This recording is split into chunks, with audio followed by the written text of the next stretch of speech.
All right.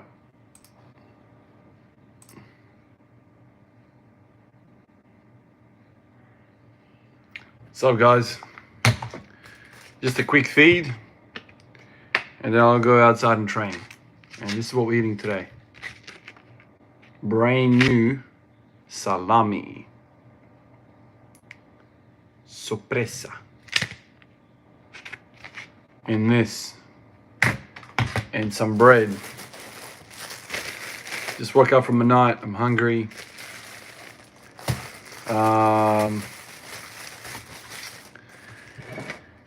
Freaking hungry, and the fan was outside out of the house today, so there's nothing cooked. Fucking hell, I can't even open this.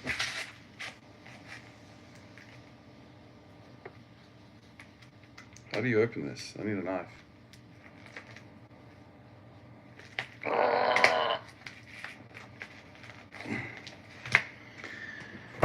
Why do people do this? Do you want me to open this or not? Like, what sort of packaging is this shit?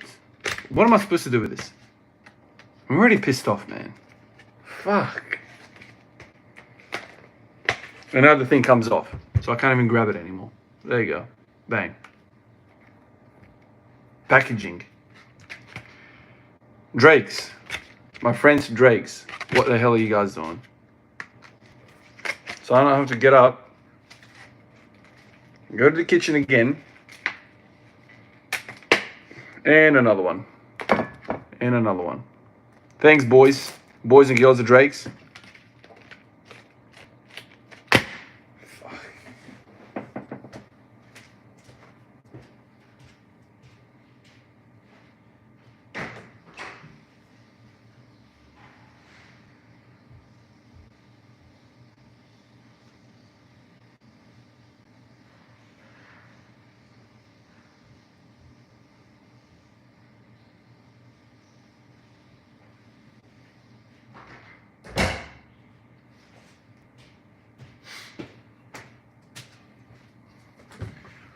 Clearly, you're supposed to pull on that thing to open it, but no. So I'm gonna have to use a knife.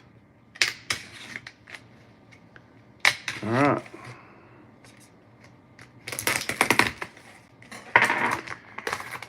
By the way,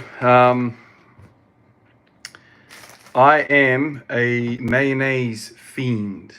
I could eat mayonnaise like straight out of the bottle. I don't know what it is, but mayo for me is like one of the greatest sauces ever.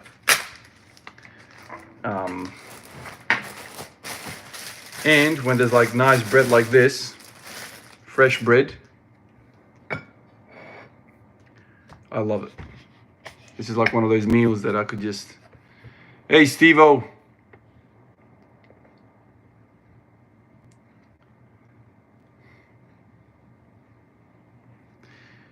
Let me pop a dollop.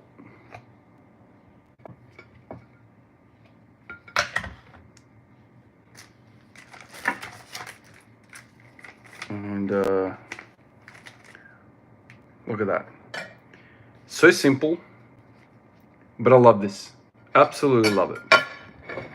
I try not to eat as much of this because Well, I don't think it's the most healthiest, but there was a time where I was like putting this stuff into everything, like rice, freaking everything. I could just put this on bread without anything, and I can eat it, and I can have a whole meal just doing that. I'm a mayo lover.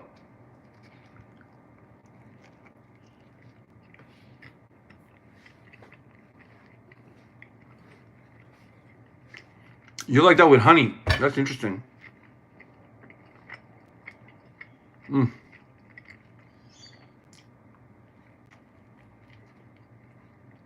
This is good stuff. Most days when I get off from a night shift, I'm kind of hungry, but I don't have a craving for anything. So after a day like yesterday, with that set of squats, I need to eat. So I can't go a whole freaking 20 hours without eating. Fasting after a day like that is silly. So I need to eat. And so a lot of the time, I'm like, okay, what can I get down? What does my body want to eat? And so this is the kind of stuff that you go, okay, what can I get down? And you're going to get down the stuff that you like. You're not going to get down stuff that you don't like.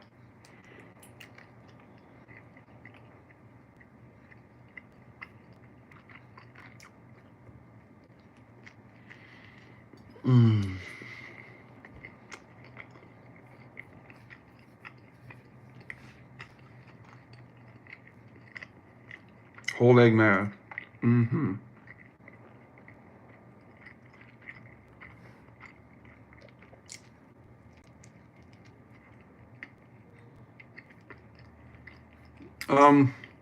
I haven't fasted more than 16 hours in a little while now.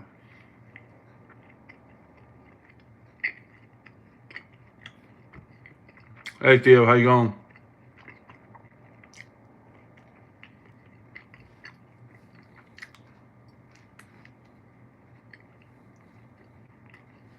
Periodization for squat every day.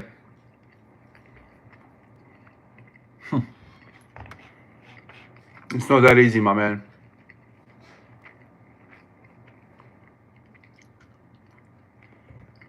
Squat every day is not a typical program where you do set reps and whatever. You're supposed to be auto-regulating and going by feel a lot of the days. Even the stuff I'm doing right now is by feel. These M-rep sets. Some days you see that I hit 12 like a PR. Other days I hit 8 or whatever. Not every day is a promised PR. So there's no expectation. The only expectation is to work hard.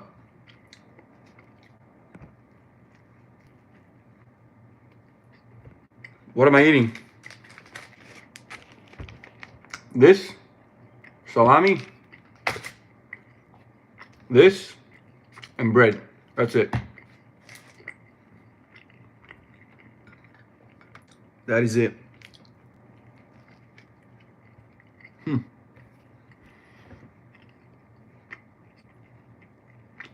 Salami is, I love it, man.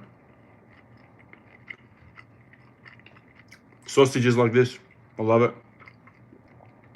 Mixed with mayo and some nice bread.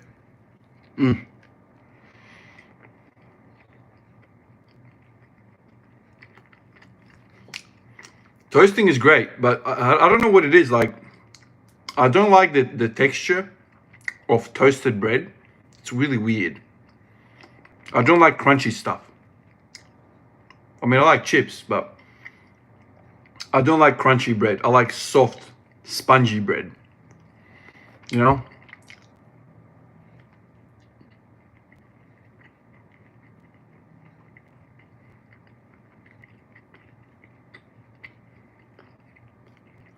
I don't even know who Aaron Donald is.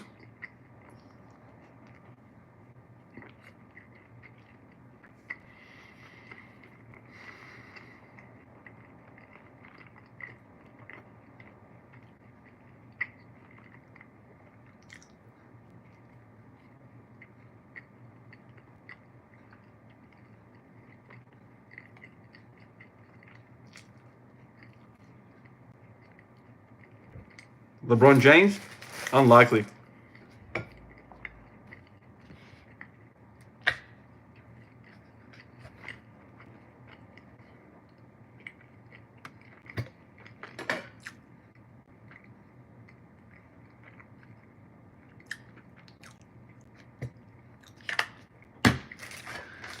Oh.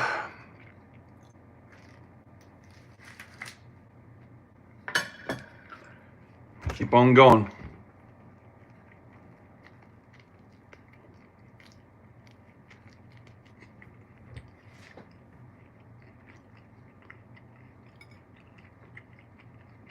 Mm.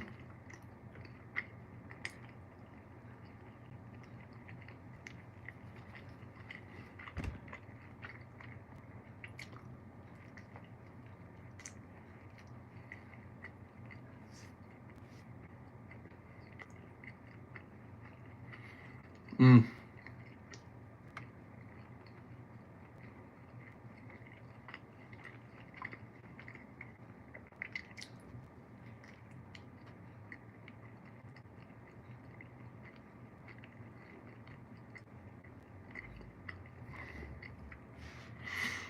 Mm.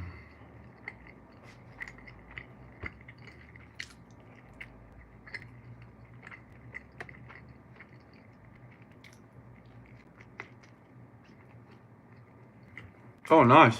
Billy. 315 for 10 is huge. Well done, man. If you keep putting in sets like that, you will get stronger, that's for sure.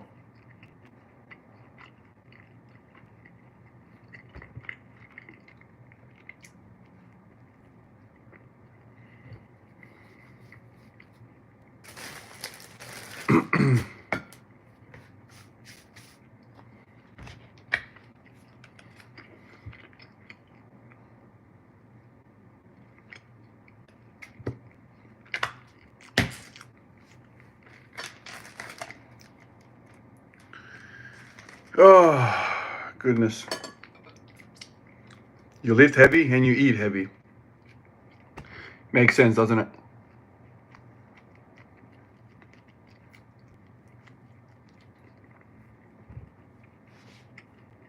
Oh, Dražen Petrovic, man. Dražen Petrovic, man. That guy would have been a force if he didn't have the misfortune that he had.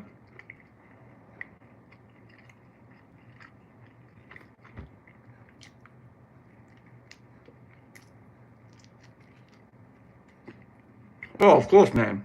I'm always at those calculators looking at the charts.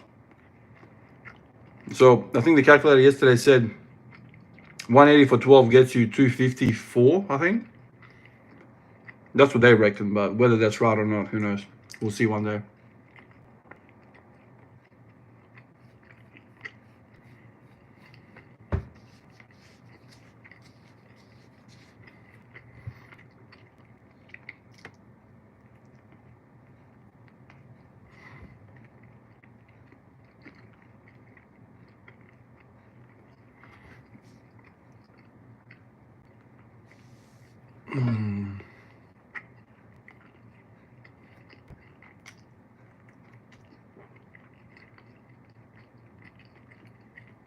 Me personally, Zvezda. But nothing against Partizan either. For some reason, I grew up and Zvezda was... I don't know how you pick these things, but Zvezda was the one I fell for. Yeah, 254, man. Which is a crazy amount of weight when you think about it, but I don't know.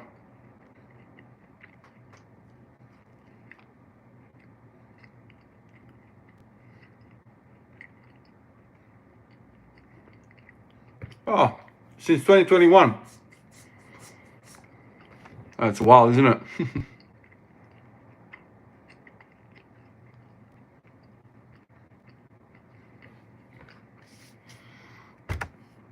Yeah, training has been going really well recently, man. The whole story basically is that my hip pain is sorted out now, man. After years and years and years, I can put crazy amount of training into it without any repercussions, and that hasn't been the case for most of the journey. I've been plagued with hip pain, but now I've worked out a little routine to keep the hip pain away, and so now I can absolutely freaking send it on squats. Absolutely go nuts.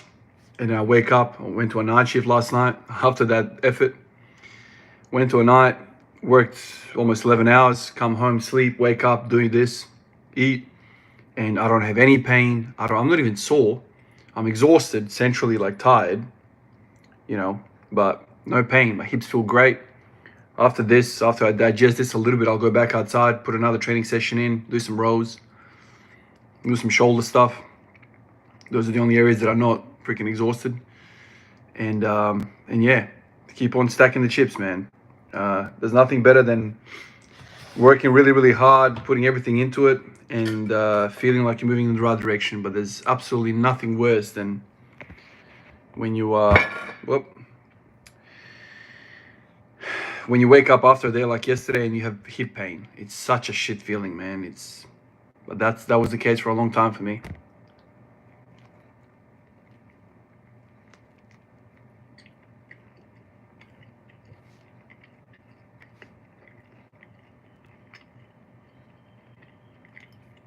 Oh yeah, the Thraxin. I definitely think about how I'm gonna move.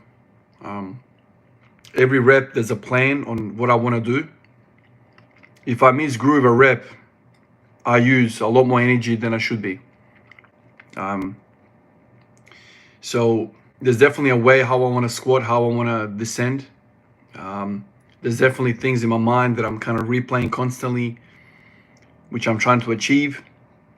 And if I deviate away from that, I end up spending more energy on that rep. So there's definitely a thought process. It's not just squat. It's not. I mean, squatting has never been natural to me. I mean, I'm sure there's people out there who just squat naturally. I'm not a natural squatter.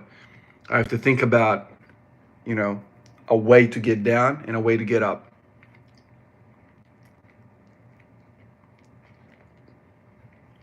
Do I plan to test on one rep soon? No. Not for a long time, man. I'm so freaking over it. Dealing with singles and doubles and triples. I'm fucking over it. Now I'm going to take the 180 all the way to the moon and back. That's it. Take 180, get to 20. 20. 20. Shit, I might even make it to 30. I don't even know. Just like wrestle 180 basically for the end of the year. I don't care. That's my mentality. I don't care what my one rep max is. I don't care. The goal is 300. And I know very, very well if I have the stuff in me to get to 180, to get to 300, I need to be able to freaking manhandle the shit out of 180. I need to have the capacity to absolutely maul 180. And so when I can get to a level where I can maul 180, then I can start thinking to myself, okay, 300 might be around the corner. If I can get 180 for 30, these kinds of feats, that's going to give me a realization that it's closer than I think. But this idea of clawing and freaking fighting and squeezing freaking fractional plates on, screw that. I'm done with that. I've had 4 years of that shit and I don't like it anymore. I'm over it. Now I'm chasing reps. When I get to 180 for 20, I'll put 200 kilos on and build up to 20 on that.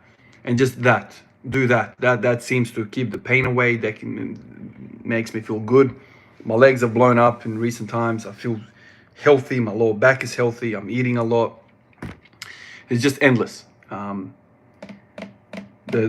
goal is not 230, 240, 250, 260, 270, none of that crap. The goal is 300. And so once I build a base that's worth 300, there's no point testing. That's how I'm looking at it right now. And I'm excited about that.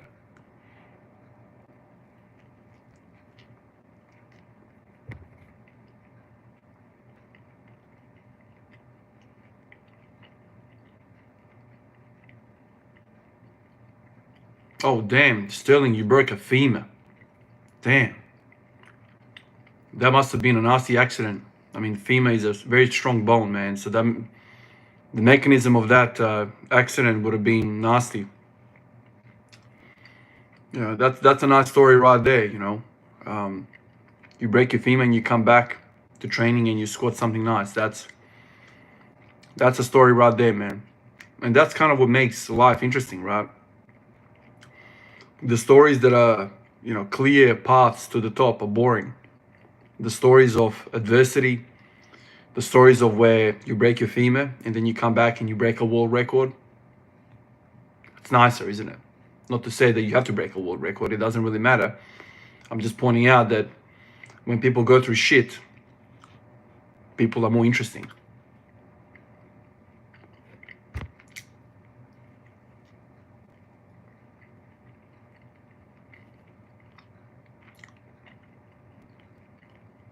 Oh, appreciate that, Sterling. Yeah, keep doing the physio, keep hitting the gym.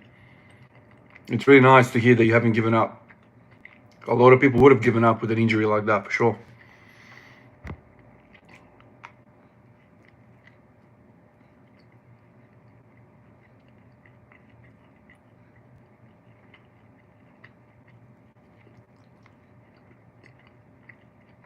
Do you think you should fail in your squats? Well, there's nothing wrong with failure, man.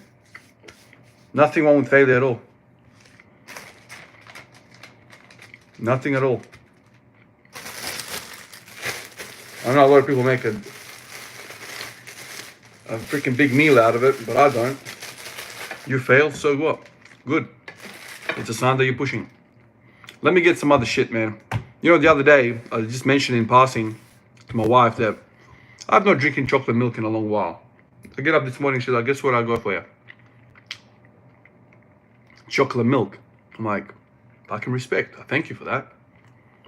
I'm gonna go get that chocolate milk. I'm gonna drink it now. How about that? 1 sec.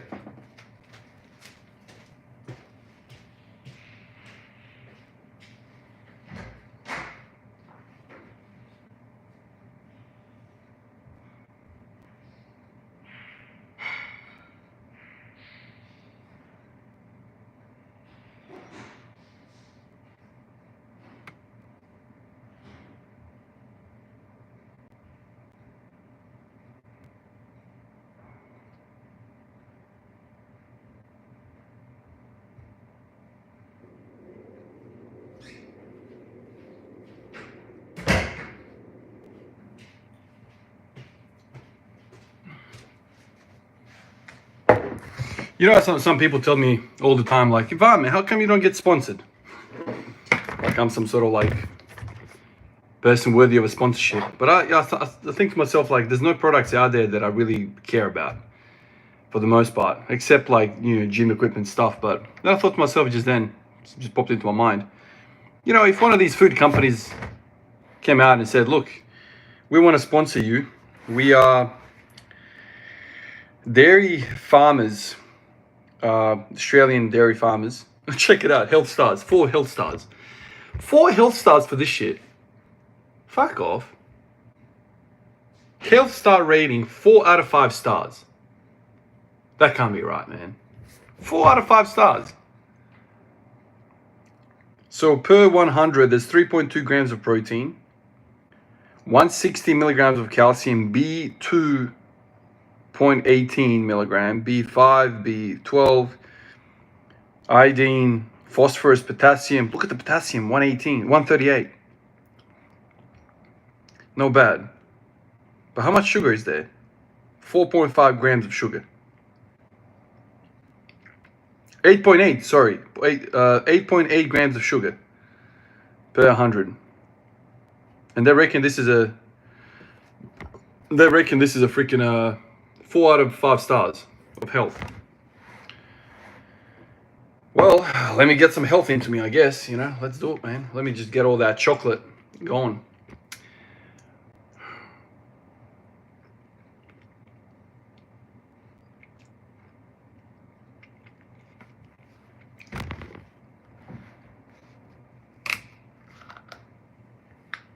Oh my God.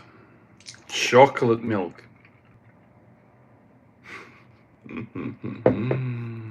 Look at that. Man, it's been years since I've had something like this. Years. Well, anyway, guys, cheers to you.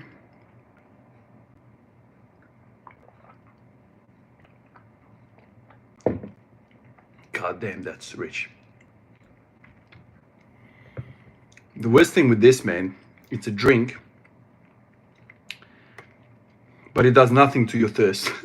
In fact, it makes it worse.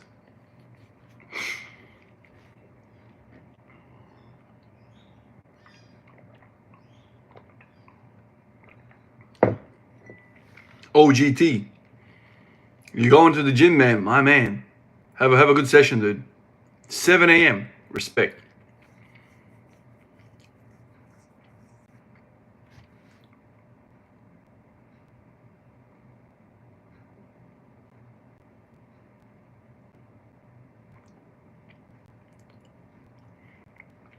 Not yeah, that's right. 9 grams of protein on the box, 70 carbs. Yeah. Zakaria, much love from Italy. Salute.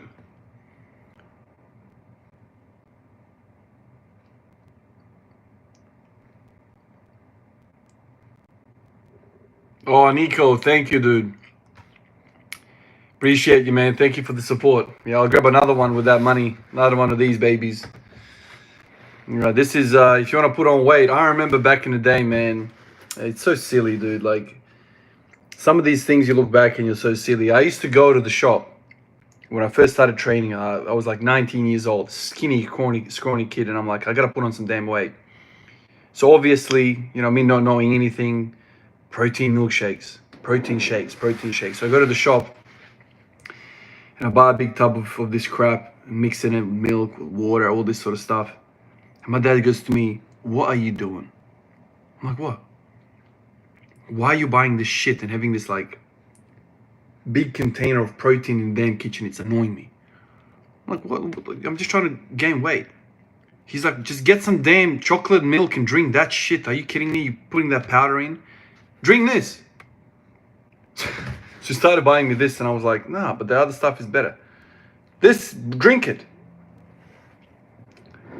It goes to show you how brainwashed we are sometimes in the community, man. We got no idea. Just because Arnold Schwarzenegger shakes that bottle, he'd rather you buy his shit than buy milk from your dairy farmer around the corner.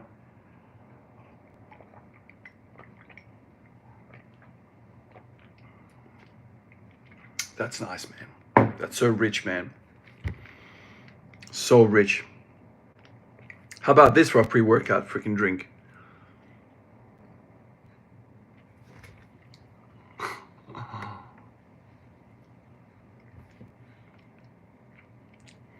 What do you do for a living? I'm a nurse, man. That's my trade. Bobo Jenkins. Exactly. That's why it's not 5 stars. Yeah.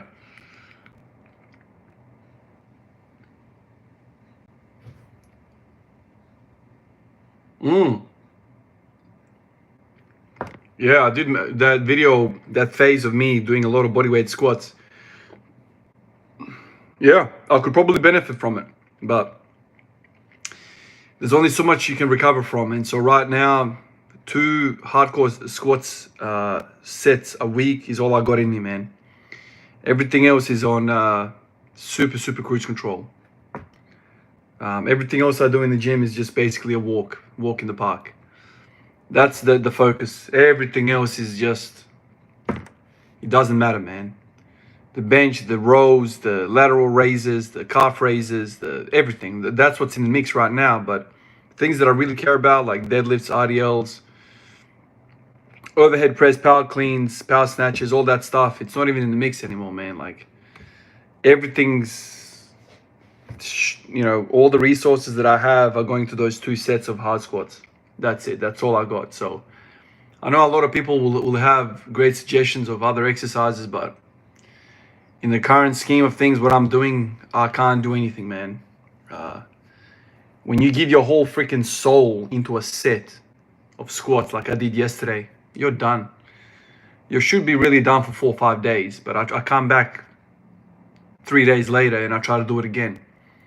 So it's a lot of A lot of work, man. A lot of work. And so, things like bodyweight squats, like Mike Tyson, nah, you can't do that and this at the same time.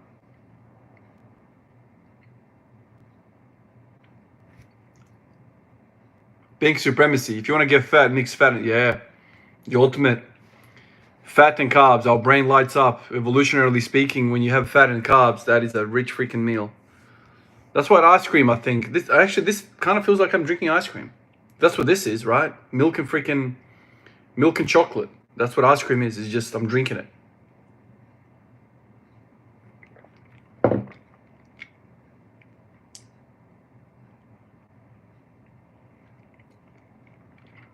You look like Vitaly, the YouTuber. Oh, really? I haven't heard that one before.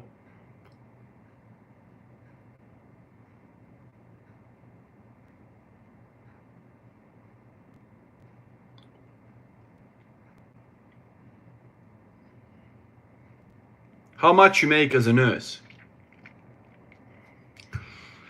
It depends, man. It depends on level. I am now a clinical nurse.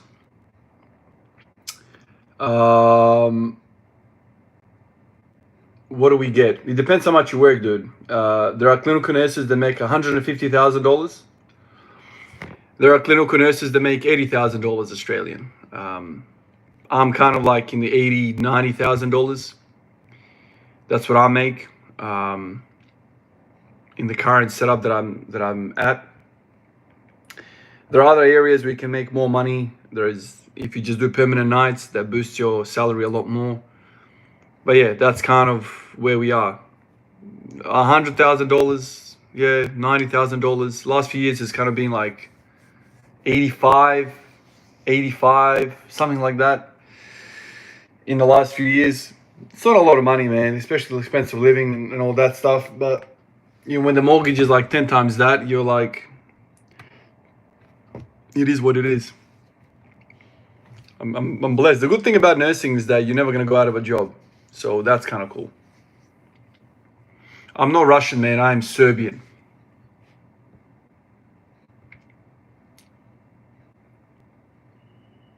$10 points.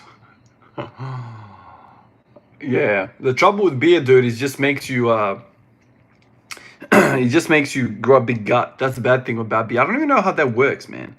How does beer just collect in the gut like that, in the central obesity? Why does it just stay in your freaking belly like that? And it's really weird. Like, if the beer gut is a real thing, but then you have like other people who don't drink beer and just eat a lot of shit. They have like fat through the arms and stuff. Like, I remember my dad, like some 10 years ago, and he's lost a lot of weight since. He's not a fat man at all. Like, he's a skinny guy. But I remember a point, like, he was drinking beer regularly, and he's like a skinny guy with a beer gut. And I'm like, that makes no sense to me. Like, why is the body doing that? What is it about the beer that makes it collect fat around the belly? It's so strange. It's so strange how it's just around the belly like that. I don't know what in beer makes it do that.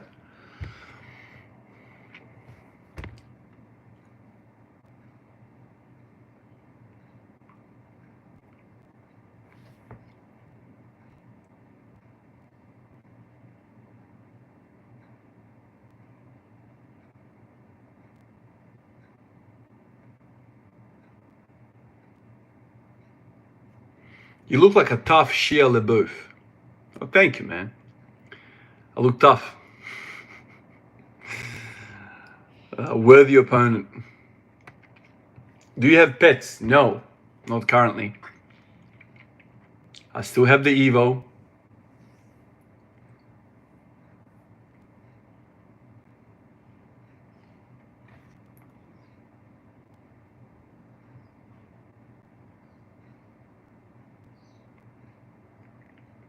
Yeah, look, it's not a lot of money, but it's enough money.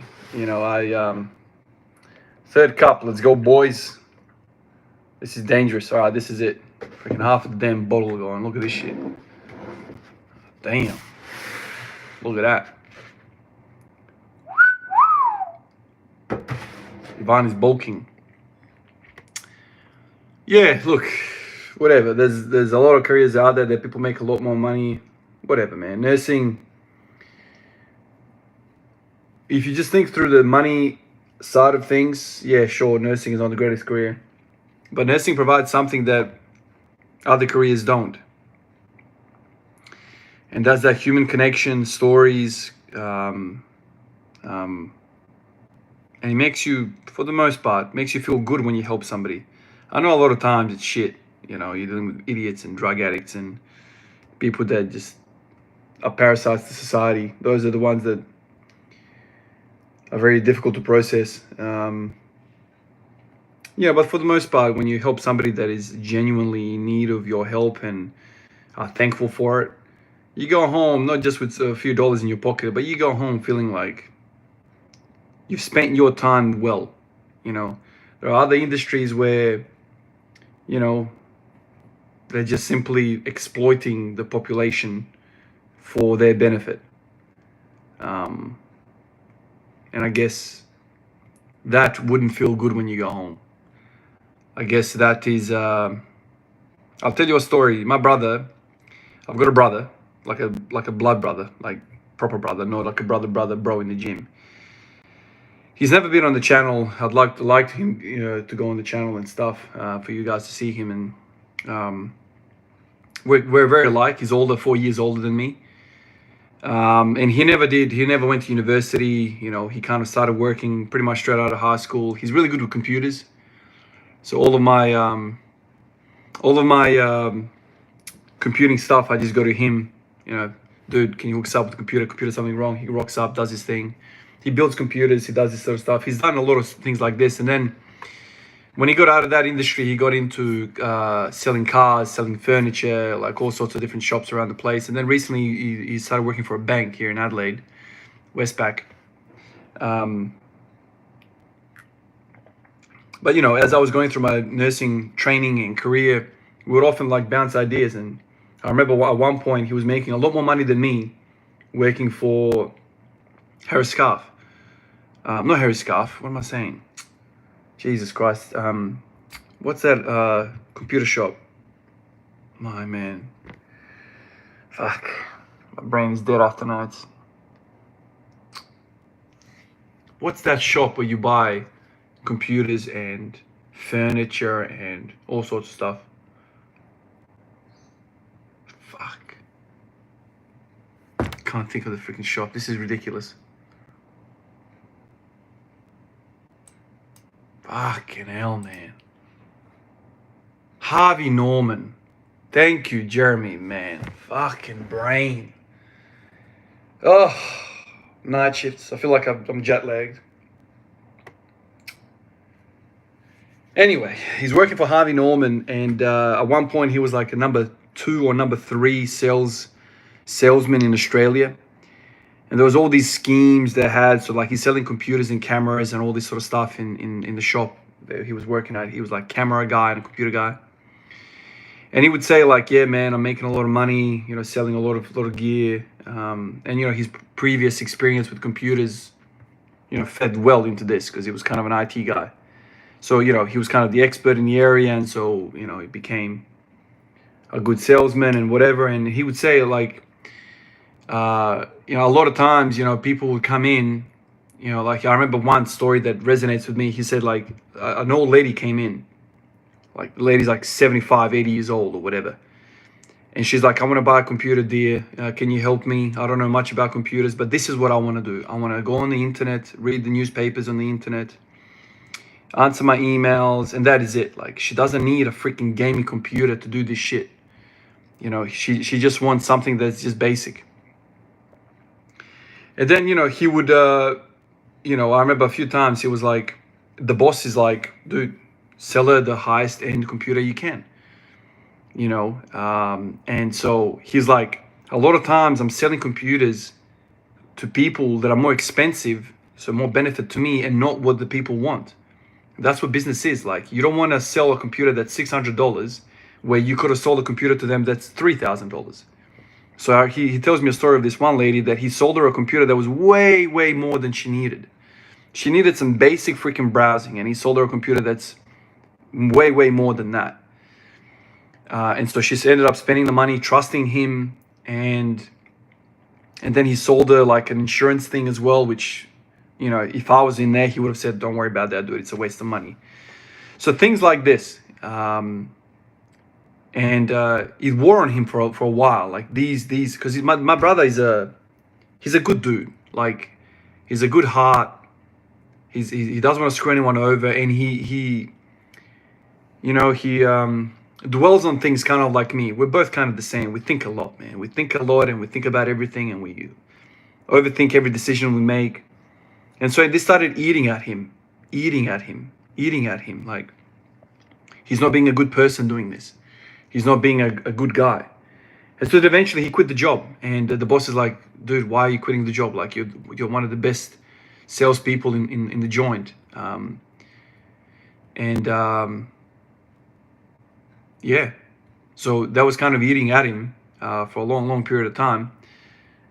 So it wasn't just about the money for him. It was like, what am I doing with my damn life? It's not just about wealth accumulation. He wanted to do something that was worthwhile. And that's what nursing is. Like, he used to say to me, dude, you get okay money. It's not great money, but you get okay money. And you go home with the feeling of like you've helped somebody. And that's something that I don't think a lot of people give a shit about, frankly. Like, who cares whether somebody feels good or not? Give me that money. And there's a lot of people like that.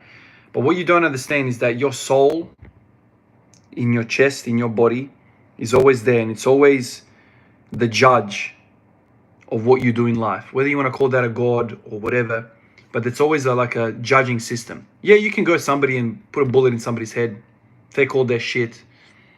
You know, steal everything from them. You can screw somebody over. But never forget, that soul is always watching. That soul is always there.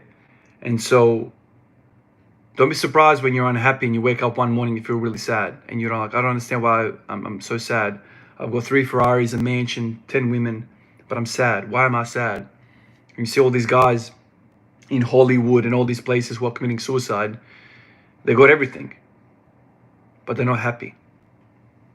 And these types of thoughts is what you should be thinking about, because it's not just about the money. It's not just, I'm a nurse, this is what I earn. It's not about that. It's a fair question, but I get something more out of nursing than just money. Pink Supremacy, man, thank you so much for all that support. Sorry I didn't respond sooner. I was in a bit of a rant. Have you listened to Dan Gardner? If not, I recommend giving him a listen when you have some time over. He's expert in blood work, works with professional athletes. Okay, Dan Gardner. Okay, is he on YouTube? Can I look him up on YouTube? Dan Garner. Okay, all right. I'll make a note of that. I'll look him up. Actually, here, let me, I'll look him up on here now.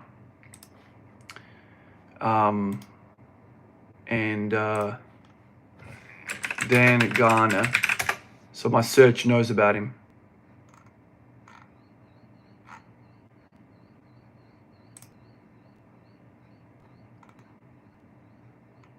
Okay. Dan Garner. All right, cool. Now that I've searched for him, it's gonna save itself. I'll look into it, man.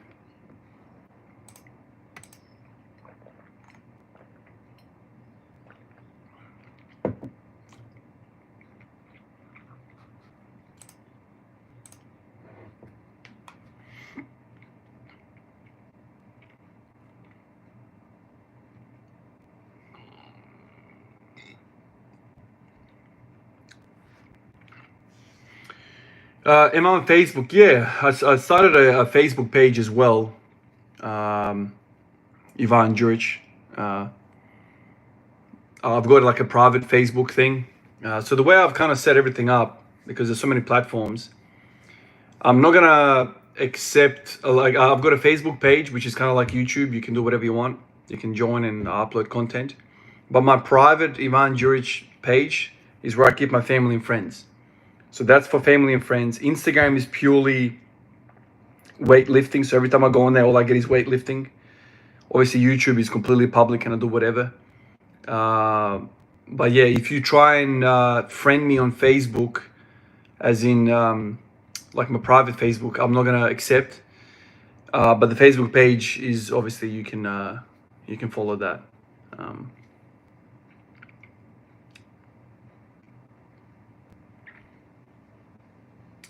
Ms. Am I an advanced lifter? 180 for 12. Yeah, I don't know. Like, I think the word advanced feels crazy. Like, I don't feel like I'm advanced. 180 for 12 is probably not intermediate, I think. I don't know. This is the thing, like, we're so skewed with what advanced is. I don't really know what it is. Are you an advanced lifter if you're a state level lifter? Like, I think at this point I'm a state level. Like, I'm not going to be a national ranked lifter. I'm not that strong. I'm probably a state level lifter, I think. I mean, I could be wrong. I don't really know. But I would say advanced lifters are your national level lifters, I think. Is that a fair thing to say? I don't know.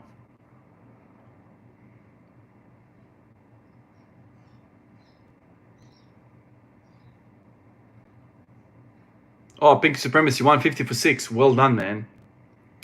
Yeah, that's nice. Keep pushing, man. Keep next time trying to get 7 when you're ready. And you keep on stacking it like that. Don't worry about, adding weight or whatever. Just smash the shit out of 150, man. I've got a Discord. Yeah, I do have a Discord. You can, if you want the Discord, it's linked with my Patreon. So there's a community on Discord. I've got a page there. We talk about things and whatever. It's linked through Patreon. So if you want to be part of that, you need to sign up to Patreon. Even like $1 a month gets you in, basically. That's kind of how I've set it up. It's kind of like the extra bit of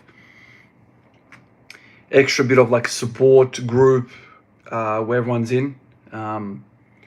Discord kind of feels unnatural to me as a platform, but I know a lot of guys feel like it's good.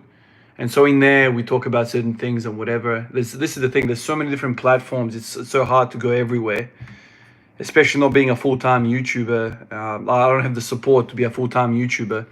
But, if I was a full-time YouTuber, I can see you could do Discord, YouTube, Instagram, Facebook. You could do all of that. But for me, it's like it's very, very hard to be everywhere at once. But yeah, there is a Discord.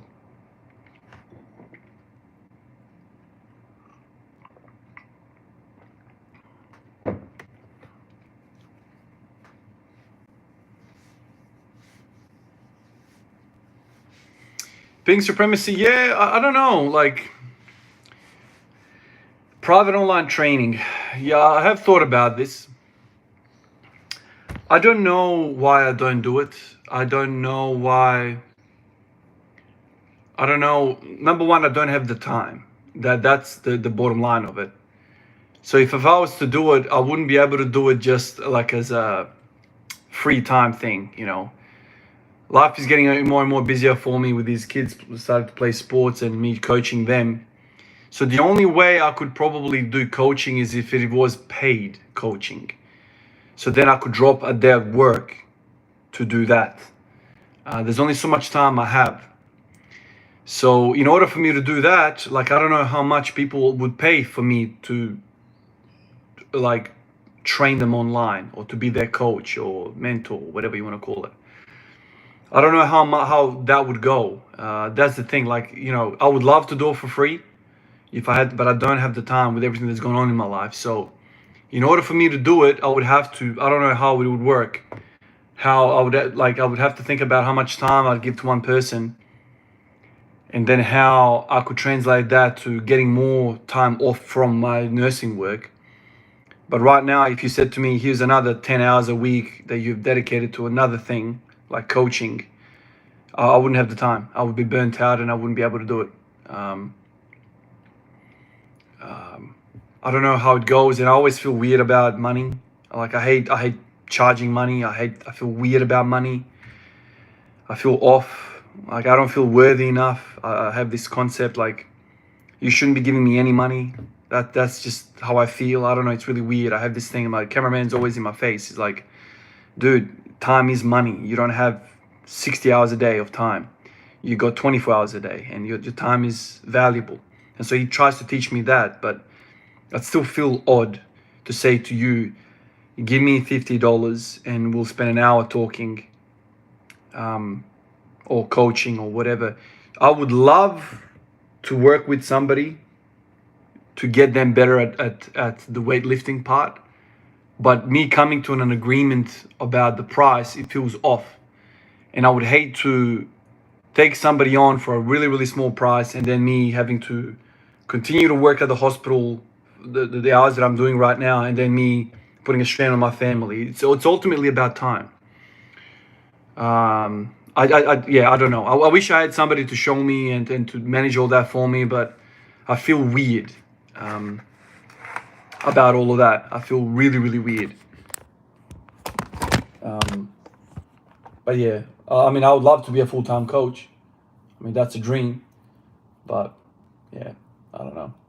I feel like nursing is easier. I just go over there and they give me money and that's it. It's like there's like a pre-selected, pre-organized pay scale. I know exactly what I'm going to get paid in 10 years' time, and you just kind of do it that way.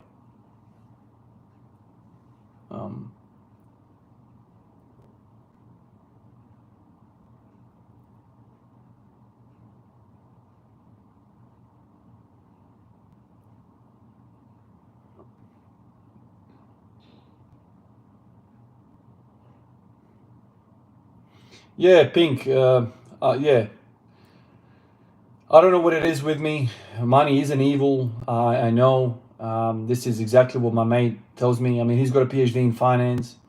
Everything he's taught me, everything I know about money, he's taught me. And he keeps telling me the same thing. It's just, I've seen so much stuff over the years that I've kind of developed different ideas, and he's trying to beat those ideas out of me. Lots of evil people in the world with lots of money and power doing evil things. I know money isn't evil. It's the evil people that are evil.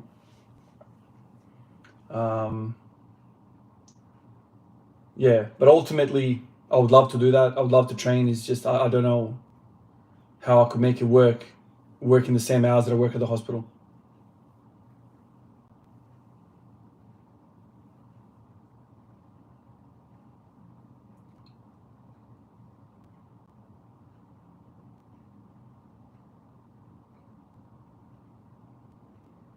Oh, Pink, you're a freelance copywriter. So Pink, man, I do have a website where I sell the jerseys from, and for a long time I thought about like that website is through Shopify, and for a lot of time I thought about like, you know, doing something about coaching through that. I don't know how, but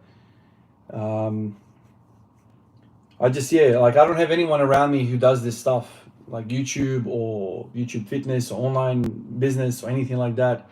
So I don't have anyone to like ask about this stuff, and I don't even know like if like who does this stuff like in Adelaide. Like I don't know, where do you go to set this up, you know. So I'm on my own. Everything that I do is on my own. How to set it up, what the norm is, what are the prices, what do people want, like all that stuff is just completely weird.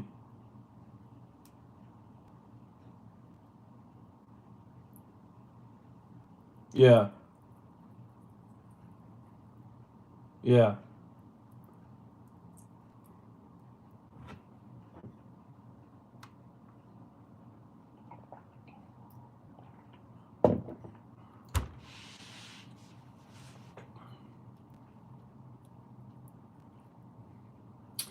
Is 3 days enough a week to make progress on squat? Miss, man, I would even say 2 days is enough. I would really say 2 days, because right now I'm doing 2 days a week. And the reason why it's still squat every day is because on the days that I'm not pushing 100% hard, I'm doing I don't even know what the freaking percentages are, man. Like one day is 140 for 5. What is that? 60% or something? I don't know. 60%, maybe, yeah, 60% or something like that is what I'm doing on one day. And the next day it's 160 kilos, which is probably what, 70% or something like that. I don't know. 80%.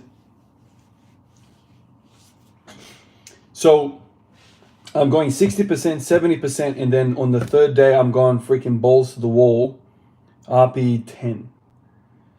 And then I go 60%, 70%, RP 10. Day in, day out, day in, day out. So in a week, I get 2 of these sessions where I absolutely freaking send it. Absolutely go crazy with it. Is there any value in me squatting those 2 other days? My gut feeling, everything that I've gone through, everything I've done with squats, the overarching feeling is absolutely yes. You don't get sore, you help recovery, there is movement through the joints, you're practicing the movement, lots and lots of wonderful things happen. By far better than you sitting on the couch and not even doing anything. Now, could you do other things and not squat? Yes. Could you replace that with some stretching? Yes. Lots and lots of yeses there. But I think 2 days a week where you absolutely send it is great. If you do 3, it becomes very tricky. I've tried to do 3 with this type of setup in the first week or so. You're just basically, picking at an open wound. The crust is still there and you're picking the crust off the wound. That's how it feels. Twice a week feels like the crust is kind of 100% there. You're not 100% there, but you're there. You know what I mean? If you go down to 1 day a week, you are detraining, I think, at that point. Obviously, supplements aside, all of that aside, it completely changes it. But I think 2 days a week, from a guy that squats every day, I'll tell you, I'm not trying to say every single day, AMRAP bullshit. That doesn't happen. No one's going to progress like that. 2 days a week without any supplements, without steroids, all of that is what I'm finding doable mentally and physically. And I say mentally, and I focus on that because this shit ain't easy, man. When you go into a fight with 180 AMRAP sets, whatever the weight is, it's not easy on the mental. So I'm happy today I don't have to do that. After I digest all of this, I'm going to go out there and I don't have to do that. And I feel happy because I'm not ready physically to go send my mind into that dark place again. Tomorrow, I'm also happy. I'm not going to be doing that. And so there's 2 days in a row where I can take it easy mentally. 2 days a week to go and send it hard is plenty, I think. Am I benching every day? No, I'm benching every 3 days as well. Everything is 3 days. Every 3 days, I'm doing it. I'm from Australia, mate.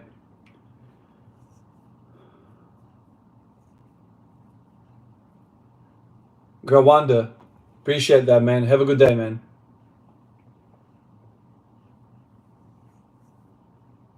Yeah, Miz, we're all different, man. You just do whatever you think is right. Try it out and see how you go. Maybe some people like 1 day a week. The 1 day a week crowd, I disagree with them because if you're a bodybuilder, okay, you're not prioritizing squatting, you're not prioritizing any of that, whatever. You got other goals, you want a physique and this, that, the other. I understand all of that. But if you are truly, truly interested in focusing and specializing on the squat, I think 1 a week is just not enough. Even if you die on that 1 day a week. So if I right now was to go 1 day a week, I will do the AMRAP set where I absolutely kill it. And then in order for me to justify 6 days or 7 days worth of rest, I would have to go do more work. So then I would have to do like 3 sets of 10 or something thereafter and whatever, and just get that volume to get enough stimulus that would take 7 days to recover from. And to be honest with you, after an AMRAP set, I am mentally checked out. I'm physically checked out. I'm not there anymore. I'm done. I can't mount another fight. And so all of that other stuff just becomes so freaking just passive, you know. So I've only basically got one set in me where I can absolutely kill it, and then I'm done. All the other stuff, it's not worth it. The padding, the fluff sets. You know, I used to say that it's really good. Nah, waste of time. Just get out of there, go to rest, eat some food, and that's it, basically.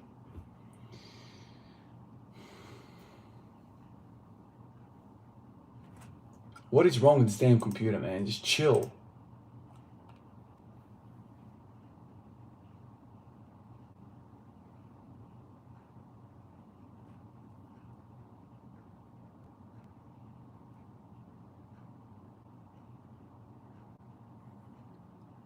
Yeah, I've seen how Eon got to 300 kilos. I saw some of the videos and I kind of followed it along as well. Look, each their own. I know he was following Toshiki's ideas, but not to a T. I'll tell you straight off the top. I mean, I don't want to accuse anyone of anything, but to do a 5x5 at 80% every single day naturally is impossible. I don't care what anyone says. You cannot do a 5x5 every single day. It's way too much work. You know, I don't know if these people are from this planet, but I know Eon didn't do that, but I know Toshiki did it. I don't know whether that's bullshit or whether it's not bullshit, it's real and just high doses of drugs. But you cannot tell me that you can recover from a 5x5 and then come back and do it again the next day.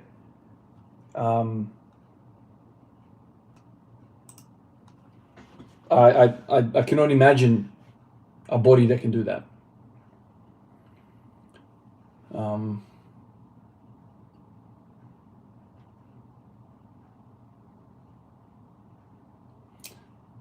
Does my brother squat more than me? No.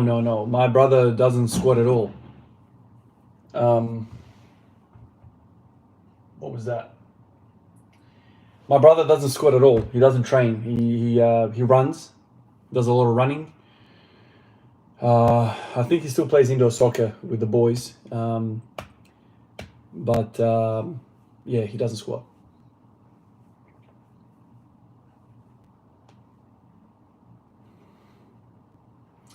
Yeah, Eon is definitely built for squats, without a doubt. And even he could do a 5x5 at 80% every day.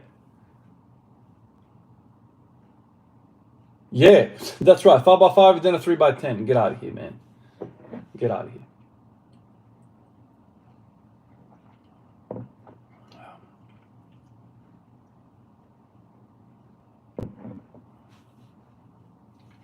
I look like an actor. That's nice to hear. How come you haven't attempted any weight recently? Oh, because I've got a different plan. Spoke about the plan. 180 for 20. That's what's on my mind. I'm not doing anything else other than that. There's lots of different phases in training, and right now I'm staying away from singles, doubles, triples, fives for a long time now. 180 is not heavy. That's a good point. Yeah, right. It's pretty heavy.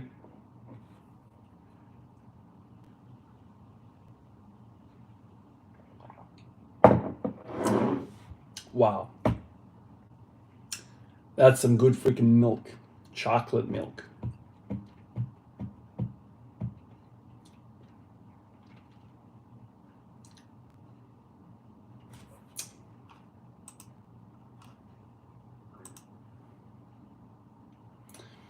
What would you recommend for to train jumping?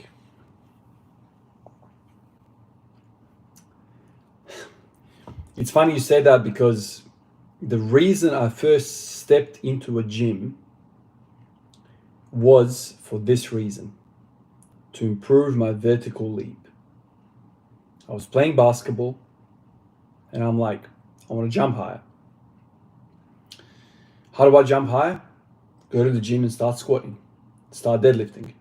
Cool. Went in there, walked straight at the front counter, fitness first, in high marsh. Walked to the counter, and I said to the lady, "Hi, I need some personal training. I want somebody to teach me how to squat and deadlift. My goal is to jump higher. I'm a basketball player." She said, "Cool, no worries. Let me introduce you to so-and-so." Guy rocks up and he's like, "Yeah, man, I played basketball as a kid as well." He's jacked. Let's go upstairs. Sat down, discussed my goals, start squatting. He taught me how to squat. Went to the gym. The only time I had a personal trainer was, I think it was like 3 weeks, 4 weeks, 5 weeks, something like that. Twice a week. I don't know how much money I was paying him. But he taught me how to squat. He taught me how to deadlift. And after he taught me that, boom, I was on my own after that. So get your strong and deadlift as strong as possible without increasing your body mass, without gaining weight. This is how you get athletic. You cannot afford to get heavier if you want to jump. Very, very hard to increase your squat and deadlift numbers if you're constantly keeping your body weight low. But that's kind of where you want to be. You don't want to be a fat dude. Fat people can't jump. They could definitely jump higher when they're skinny than when they're fat. So that's kind of the general gist. Try and get your squat numbers as high as possible, your deadlift numbers without getting fat, basically. And then lots of training to jump. My body weight right now is 101. And how does it make me feel mentally and physically? I feel great, man. I feel really, really good. Probably 4 months ago, I hit 104. And I didn't like that, I can tell you. That didn't feel good. Yeah, but 101 feels like it's the right weight for me right now.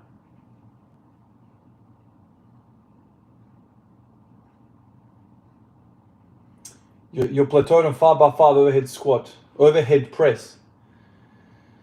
My friend, man, Calcutta, the overhead press is the shittest freaking exercise out there. I love it, but it is the shittest exercise. It is so hard to improve. It is so hard to get better at.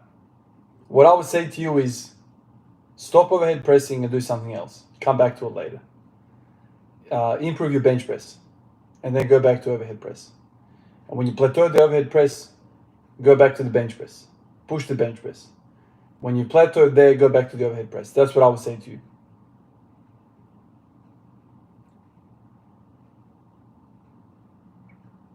Apparently, 1 in a million can deadlift 300 kilos. Wow, there you go.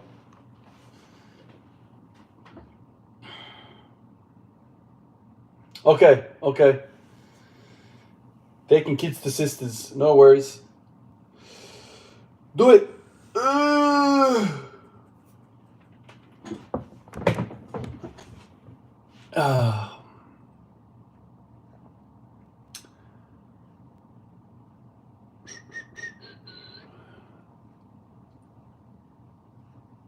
Yeah, and bowel cleans for jumping.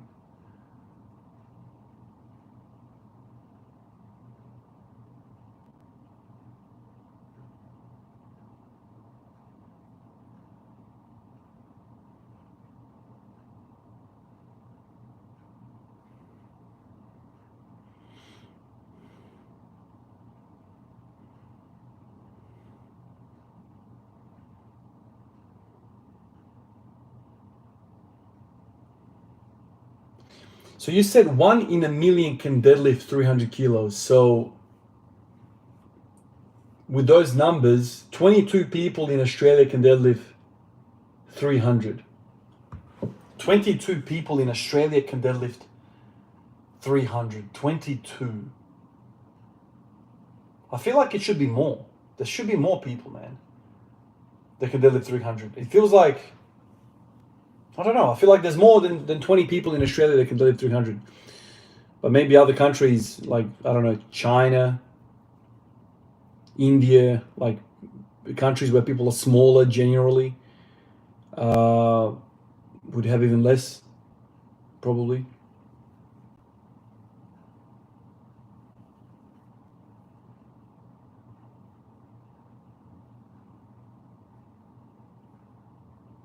Yeah, probably. Yeah, probably the big people can. Yeah, if there's somebody that's 160 kilos, he could probably deadlift 300, 2 times body weight.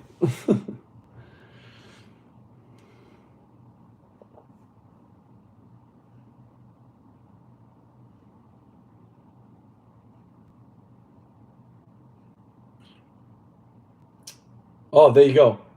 15 people in Sweden.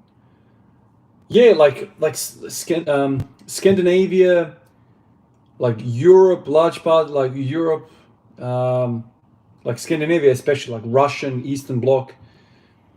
You know, these people are big, big people in regards to like the rest of the world. So you know more than one in a million. Probably it has something to do with that. Yeah, Swedes are big, Norwegians are big. You know, Finns are big. Um, yeah, I guess it depends. And then like if you look at freaking 1 billion people in China, I mean those rates will be way, way, way. How many people actually train? You know, large people in the world don't even see the gym.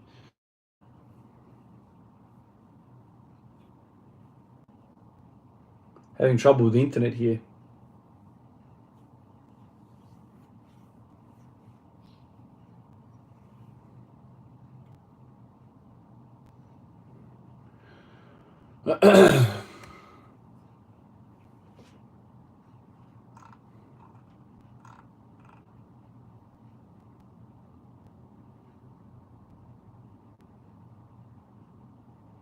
Lucas, what's going on, man?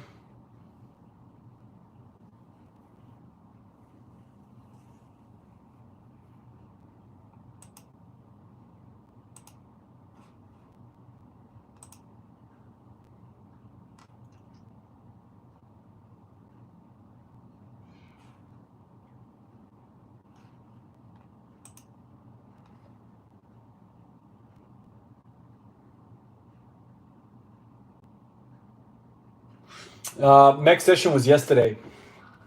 Um, so today is bench press, row, and hit the squat 140 for 5. Very easy. The easiest of the of yeah of the whole thing. Straight after the hard work, it's an easy session.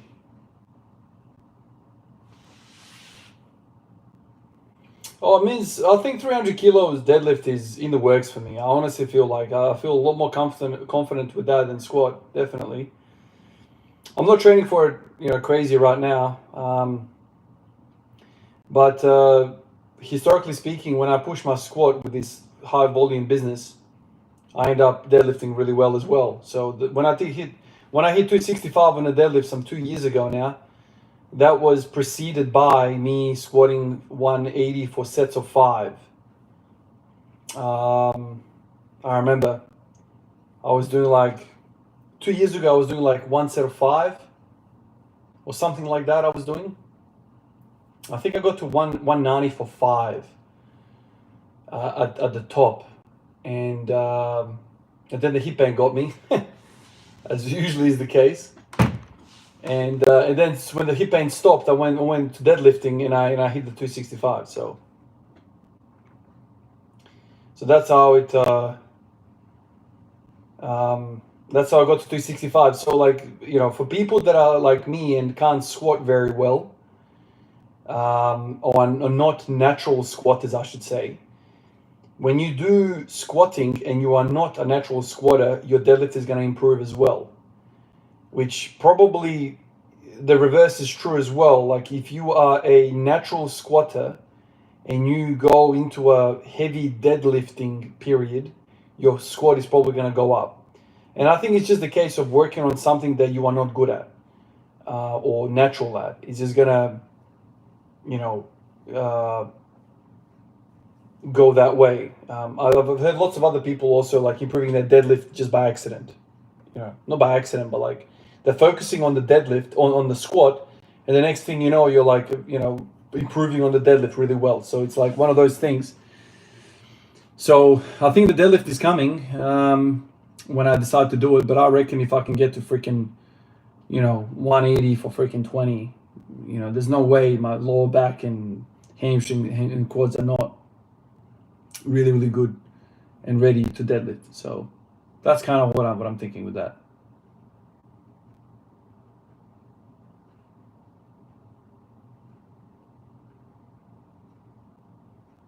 You've been sleeping in the woods for the last... Nice.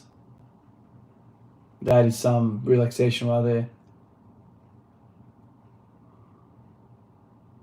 Yeah. It's really interesting. Ever since I started doing this rep work, everyone's like, a lot of people have been telling me, dude, like, what are you doing, man? Just start increasing the weight. Anything over 10 reps is you're wasting your time, kind of thing. Like, progress the weight, progress the weight, progress the weight.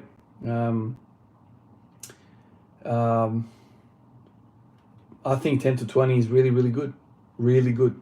And a lot of people don't like the sound of it, but I really think it's really good, especially for me. I know, right? So many girls in here, so many beautiful robots. Let me click on one of them. Look at Brooke, man. Let me go to a channel. Robot channel. Let's see if I can find a... No, it doesn't. Brooke doesn't seem like a... Well, I mean, I don't know. Is Brooke a robot? I don't know.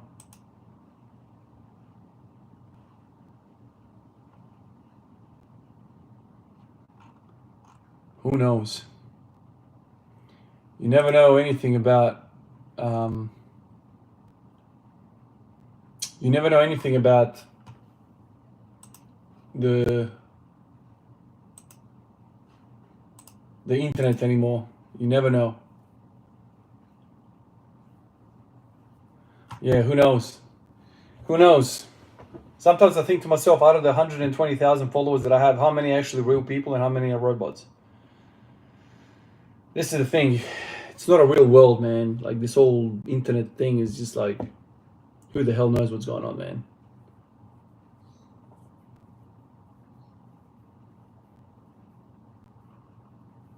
Chicken Lord, I hear you, man.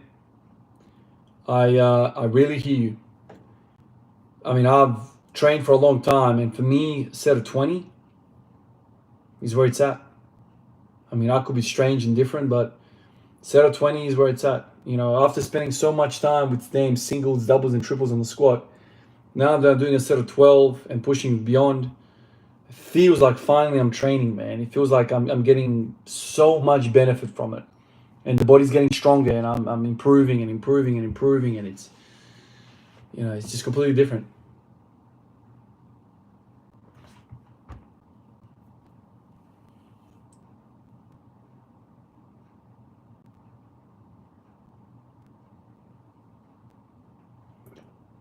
Nail Mazet, I disagree. Me doing 2 sets of 8 reps is by far less beneficial than doing 1 all-out AMRAP set. Purely from the perspective of RPE. Are you pushing to the limit? Are you reaching failure? You doing 2 easy sets of 8 is not doing shit for you. It's easier to get through, I understand, and I wish it was the case, but there's nothing like hard-ass work, man. Learn from bodybuilders. They go to failure. This idea of leaving 3 freaking reps in the tank, you're wasting your freaking time. That is the lesson that I've learned in the last few weeks. Do 1 proper set and piss off home. Stop wasting your freaking time in the gym with these 10 sets of freaking 5. 5 sets of 5 with 4 reps in reserve. Dude, you're wasting your time. Take 1 set, send it, and piss off home. Quality over quantity. Well said, Pink. Well freaking said. I've completely changed my tune on this because I was against it. I thought it was about practice and all this other crap, but the bottom line is, man, that session yesterday that I did, rocked up, gave it everything I had in one set, unwrapped that shit, went in the house. Done. Done. I reached muscular failure. I exhausted every fiber in my body and I went away. If you do a one set to hell and back, you should not have anything left. And that's that realization. Why bother resting 20 minutes for these 5 sets of 5? Why bother? Just do one proper set and then piss off home. The trouble is the mentality. How many people are crazy enough to freaking train like that? How many people are willing to go through the pain? How many? Fuck that shit. I don't want to do that crap. Let me make life easier. Let me break the shit up. Simple as that. But it's a lot easier to go, I'll break it up. Instead of doing one set of 12 with 180, I'll do like 3 sets of 5. So I'm getting more reps in total. And it's going to be better. But those reps are easy, dude. You're freaking wasting your time. You're wasting your time.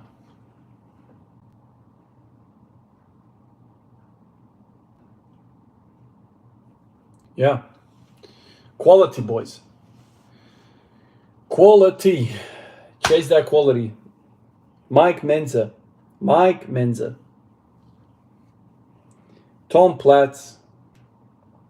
Dorian Yates. These are some of the people that are right now. I'm like, yeah, these boys were right. These boys were right.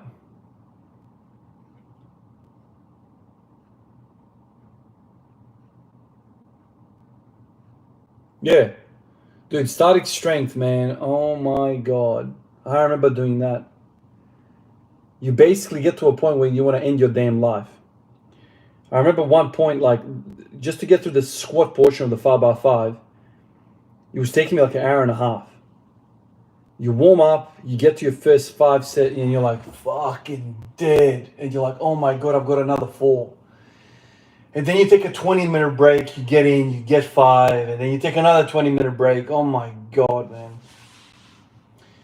Absolutely killer. I would rather just get mentally prepared to die once under that bar and be done with it, man. Get everything I got. Get everything. And then I walk away and I'm like, okay, after this damn set, my life is back to normal. That's easier to process in my mind.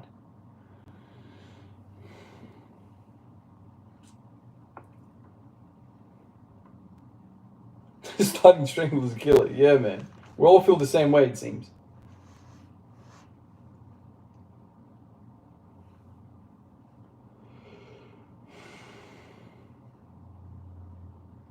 Yeah, that's a good point. Like, should a beginner do AMRAP sets with squats of all things? Probably not.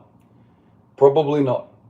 Because when you are in those later reps and you are, really grinding those weights, can you stay disciplined? Do you have enough experience controlling your body, your trunk, your lower back? Do you know the difference between a red flag and a red flag? Do you know when it's unacceptable form degradation?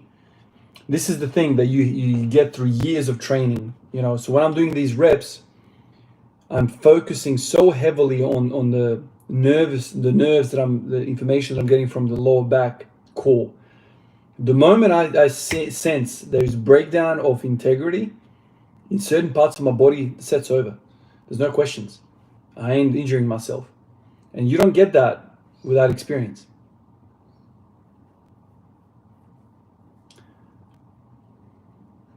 Yeah, I have seen the Russian squat program. I've never ran it. And that also seems to be kind of like Smolov. Absurd amount of freaking training volume. Absurd.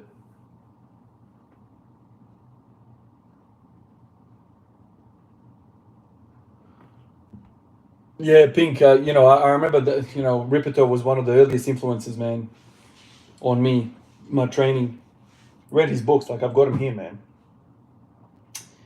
And yeah, after running it, doing all of that, I've concluded the same thing. It's like, yeah, it has a place, man, but there's better ways to go about it.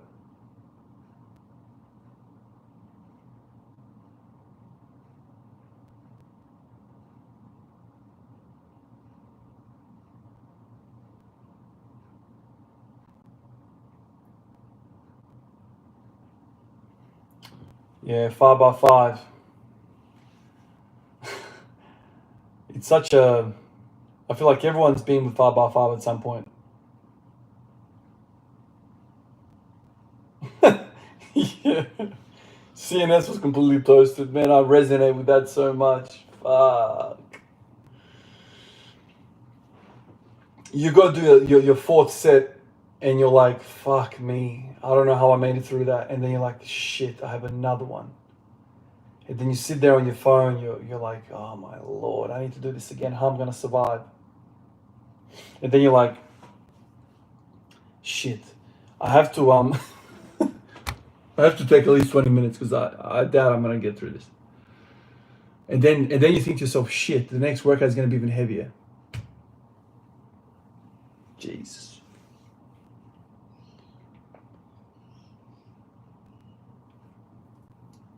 Yeah, it is called starting strength, not advanced strength. That's a good point.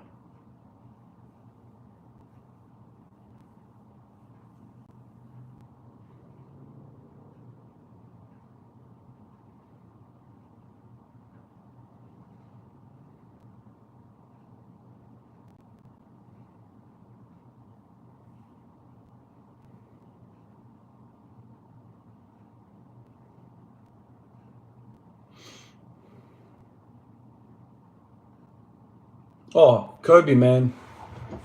Once you get to 180 for 20, man. Think about this. Tom Platz used to do 180 for 50. Let me search that up. Tom Platz used to do 180 for 50. Tom Platz, 180 for 50.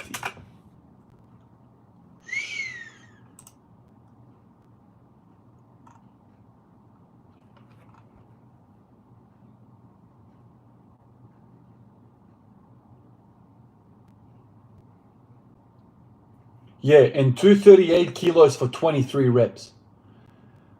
Oh my God.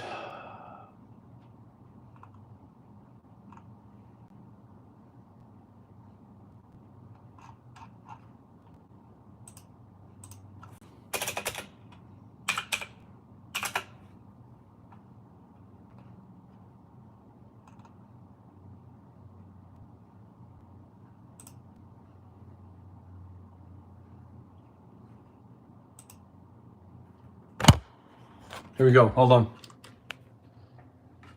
Manage that many reps. My training partner were very supportive. When I was doing 50 reps of 405, the last 10 reps. Listen. Was God. Squat rack, you didn't read about it. Sometimes I succeeded. You read about that. Squat rack. When I was doing 50 reps and with big weights, I couldn't count that high. I couldn't manage that many reps. My training partner were very supportive. When I was doing 50 reps of 405, the last 10 reps, I didn't do them. It was God. Well, it wasn't me. Okay. Did you hear that?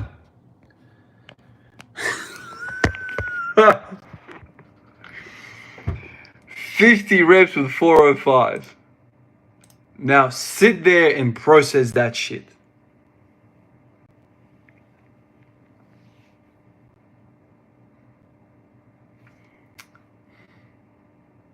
So now think to yourself, take 405, walk it out, and sit there for 5 minutes with 405. I guarantee you won't be able to do it.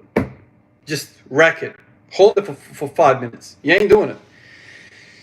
And now imagine 405 and doing that shit for 50 reps. So you not only are you holding that shit on top of you, but you're also squatting that shit.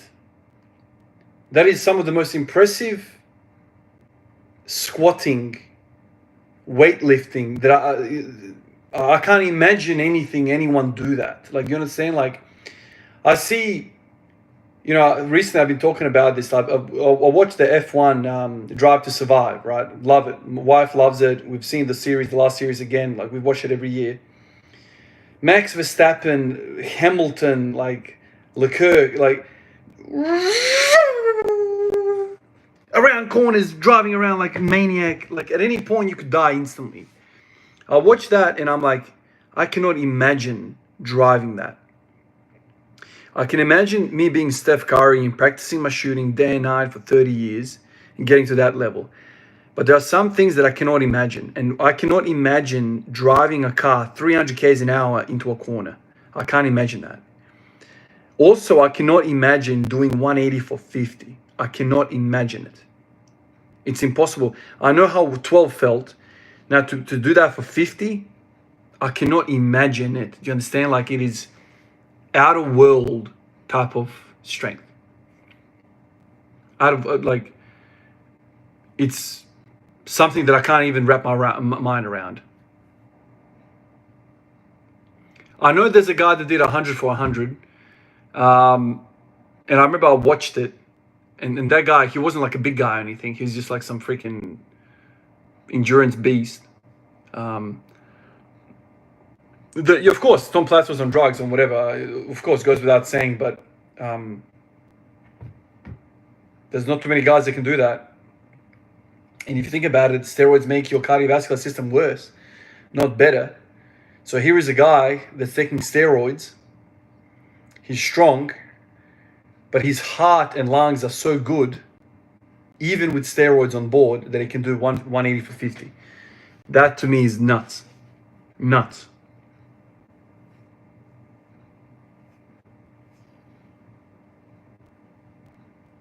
That's it. Bigger muscle is a stronger muscle.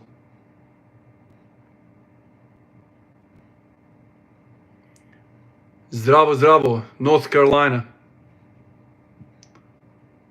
California. North California. Živio.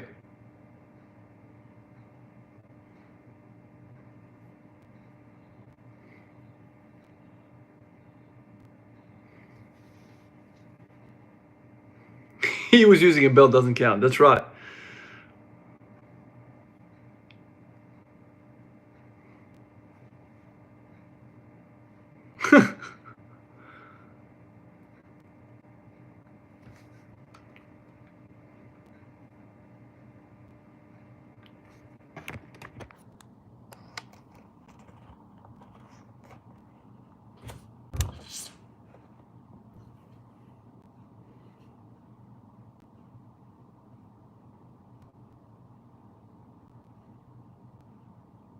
Yeah, that's what I'm thinking, Kobe. When I get to 180 for 20, I have, let's say, the work capacity to 300 kilos.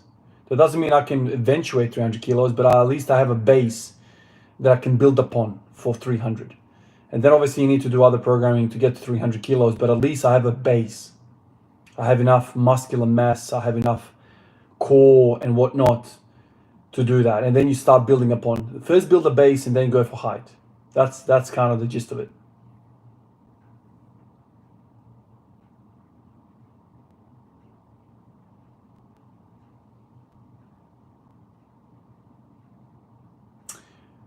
The thing is, how many drug users are doing that? Drugs are not good for you, but you got to admit that what these guys are doing is hell impressive. Oh yeah, absolutely. It's absolutely impressive. All of these guys are impressive. Everyone's impressive that's doing this stuff. My only argument is it worth the risk? Is the impressive thing worth the risk? And that is an individual conversation for you when you close your eyes and you go to bed. You speak to your maker and you make that decision for yourself. If you want to go down that path, for sure. My only thing is, people ask me my honest opinion about some of these things, and I tell you my honest opinion. I don't think it's worth it, because I think there's other things in life that you're jeopardizing, like having your kids, growing up with your kids and being able to be for your kids, being a grandparent. When you start taking steroids, what you're basically saying is that, yeah, I don't really care about being a grandparent. Some of the best years of your life is to see your kids have kids. But when you take steroids, you're basically saying, nah, screw that, screw the kids. I care about myself more. And if you have that conversation with yourself and you say that fully and wholeheartedly, then you know, all you do you, man. I just say to you that, you know, squatting 300 kilos is never going to be more important than my kids and my kids' kids, my family, without a doubt, never. But some of these boys are like, yeah, you know, I don't give a shit about that. I want to do it. Hey, you do you. Hopefully you are happy with that at the end of the day.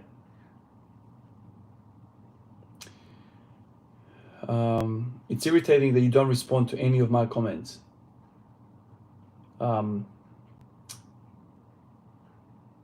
can I respond to all comments? Have I not responded to your comments? Have you been normal? Have you been talking crap? I don't know. Looks like Miz has blocked you a few times. Try be normal. I don't know. Don't say silly things. Eon did 240 for 10, then 270 for 5 before 300. Is Eon natty? I don't know. I honestly don't know. Eon is a absolute beast of a squatter. Is he natural or not? I don't follow those boys closely enough to know. But I know 300 kilos is potential naturally. I think so. I really think that.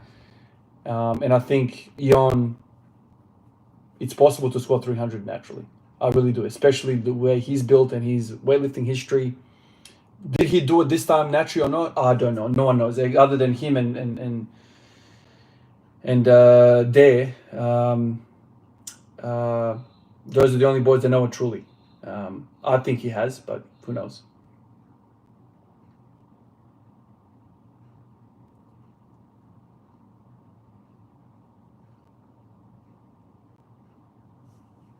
Thank you, man. Yeah, thank you. No idea. No idea. I love that.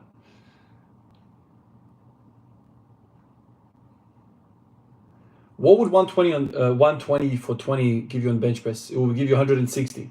How many times are you planning to bench? Usually bench. Yeah, so today I'm benching. So every third day I'm benching.